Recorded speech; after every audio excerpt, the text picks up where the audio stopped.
Okay, I don't know. I don't know what I'm doing. Let's try and find where I was up to. Oh, I think I'm up to this. Yes, to be continued. March. Quail in rose petal sauce. Yeah, I'm not reading the ingredients to you.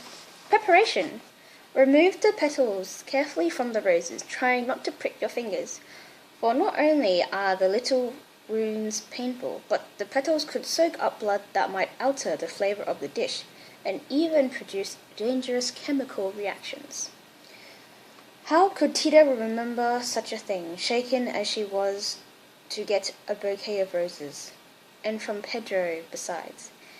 It was the first deep emotion she had felt since her sister's wedding, when she had heard Pedro confirm his love, trying to hide it from everyone's prying eyes. Mama Elena's eyes were sharp as ever, and she knew what would happen if Pedro and Tita ever got the chance to be alone. As a result, she resorted to staging the most amazing acts of prestidigitation, always managing to pull off her trick of keeping them out of each other's sight and reach until today. She had let one little thing slip past her. With Nacha dead, Tita was the best qualified of all the women in the house to fill the vacant post in the kitchen. And in there, flavors, smells, textures, and the effects they could have were beyond Mama Elena's iron command. Tita was the last link in a chain of cooks who had been passing culinary secrets from generation to generation since ancient times. And she was considered the finest exponent of the marvelous art of cooking. Naming her official ranch cook was a popular decision with everyone. Tita was pleased to receive the post, in spite of the sorrow she felt at losing Nacha.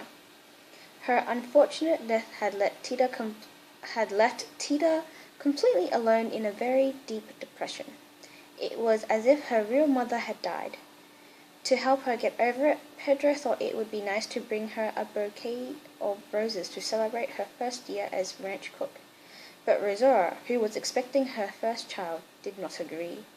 And when she saw him walking in carrying a bouquet for Tita instead of her, she burst into tears and ran from the room. With just a look, Mama Elena sent Tita away to get rid of the roses. Now, too late, Pedro realized his foolhardiness. Again, with a look, Mama Elena informed him that there was still time to repair the damage. Such a look it was that he excused himself and went off to look for Rosaura. Tita clasped the bouquet to her chest so tightly that when she got to the kitchen, the roses, which had been mostly pink, had turned quite red from the blood that was flowing from Tita's hands and breasts. She had to think fast what to do with them. They were beautiful. She couldn't just throw them in the trash. In the first place, she'd never been given flowers before, and in the second, they were from Pedro. All at once, she seemed to hear Nacha's voice dictating a recipe, a pre-Hispanic recipe involving rose petals. Tita had nearly forgotten it because it called for pheasants, which they didn't raise on the ranch. The one bird that they did have was quail. She decided to revise the recipe slightly just so she could use the flowers. Without a second thought, she went to the patio to catch the quail. When she had caught 6, she carried them into the kitchen and got ready to kill them, which would be hard having fed and cared for them for so long. With a deep breath, she took hold of the first one and twisted its neck, as she had seen Nacha do so often. But she used too little force to kill the poor quail, which went running pitifully around the kitchen, its hand hanging to one side. She was horrified. She realized that you can't be weak when it comes to killing. You have to be strong, or it just causes more sorrow. It occurred to her that she could use her mother's strength right now.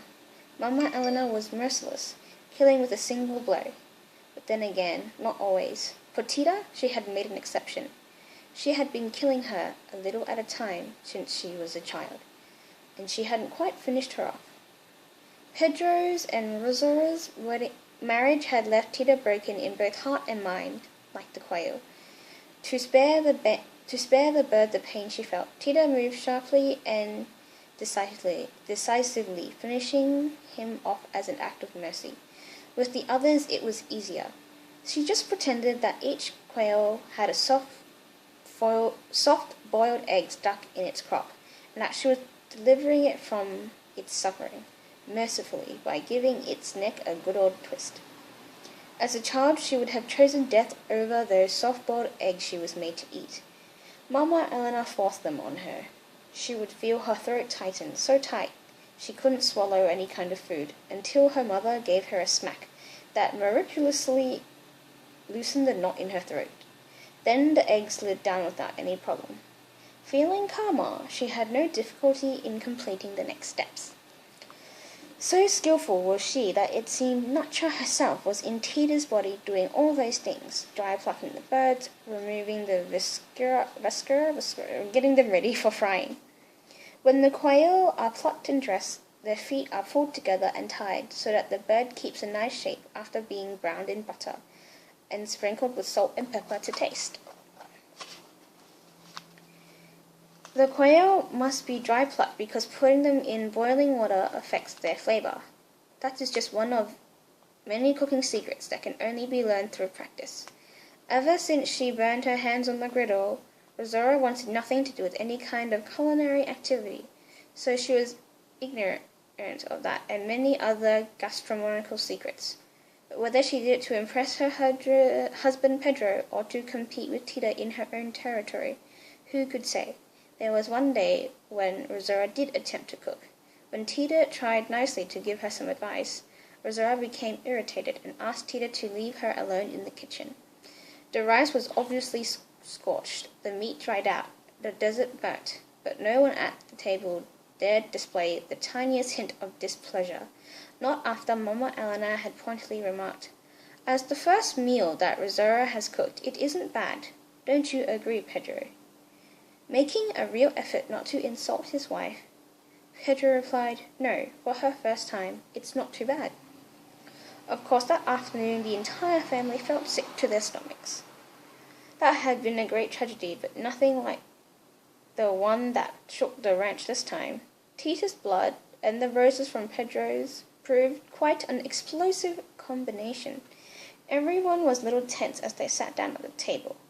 But that's as far as it went until the quail was served. It wasn't enough he'd made his wife jealous earlier, but when Pedro tasted his first mouthful, he couldn't help closing his eyes in voluptuous delight and exclaiming, "It's a dish for the gods." Mama knew that the quail was exquisite. Nonetheless, Pedro's remark did not sit well with her, and she replied, "It's too salty." Rosaura, saying that she was feeling sick and getting nauseous, barely took 3 bites.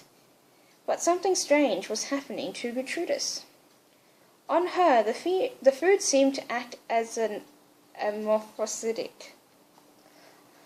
She began to feel an intense heat pulsing through her limbs. An itch at the center of her body kept her from sitting properly in her chair.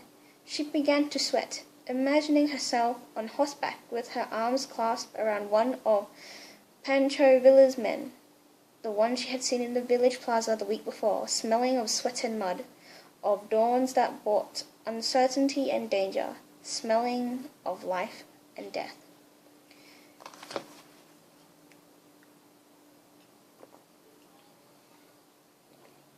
She was on her way to market in Piedras Negras with Chencha, the servant, when she saw him coming down the main street, riding in front of the others, obviously the captain of the troop. Their eyes met, and what she saw in his made her tremble. Their eyes met, and what she saw in his made her tremble. Okay. She saw all the nights he'd spent staring into the fire and longing to have a woman beside him, a woman he could kiss, a woman he could hold in his arms, a woman like her. She got out her handkerchief and tried to wipe these sinful thoughts from her mind, as she wiped away the sweat, but it was no use. Something strange had happened to her. She turned to Tita for help, but Tita wasn't there. Even though her body was sitting up quite properly in her chair, there wasn't the slightest sign of life in her eyes. It was as if a strange alchemical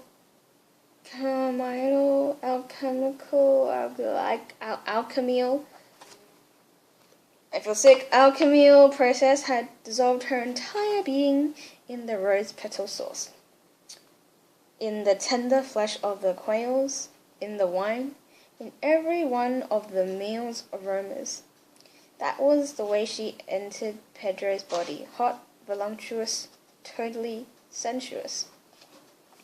With that meal, it seemed they had discovered a new system of communication in which Tita was the transmitter, Pedro the receiver, and poor Gertrudis the medium, the conducting body through which the singular sexual message was passed. Pedro didn't offer any resistance. He let Tita penetrate to the furthest corners of his being, and all while they couldn't take their eyes off each other, he said, "Thank you. I have never had anything so exquisite. It truly is a delicious dish." The roses gave it an extremely delicate flavor. After the petals are removed from the roses, they are ground with the anise in a mortar. Separately, brown the chestnuts in a pan, remove the skins and cook them in water, then puree them. Mince the garlic and brown slightly in butter. When it is transparent, add it to the chestnut puree along with the honey, the ground pitaya, and the rose petals, and salt to taste. Okay, I'm about to give up.